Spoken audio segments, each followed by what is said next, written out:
Welcome to my channel, my Showbiz Corner. Viewers, supporters, subscribers.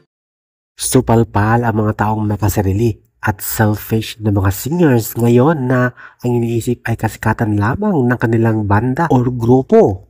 Very well said ang sinabi ni Pablo, talaga namang tugmang-tugma at ang ganda ng sagot niya sa tanong ng ABS-CBN News reporter. Talagang iniisip nila ang kapakanan ng ibang tao, ang mga nagtatrabaho sa kanila at may purpose ang kanilang ginagawa at hindi lang sarili ang iniisip nila kundi ang mga katrabaho ang umaasa sa kanila. O di ba? Ang galing, ang ganda ng sagot ni Pablo. Biggest lesson? Siguro po yung patience and yung trusting the process.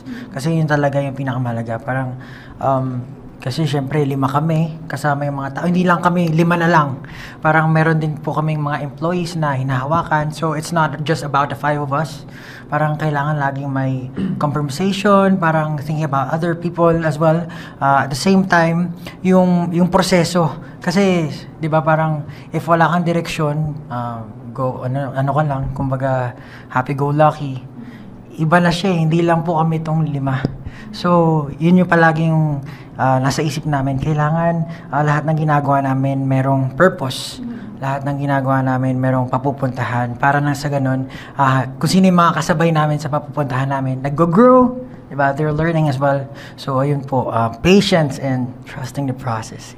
Thank you for watching, guys. See you in the next video and update. Please like and subscribe to my channel. Keep watching. God bless everyone and always remember, be yourself and be a good one.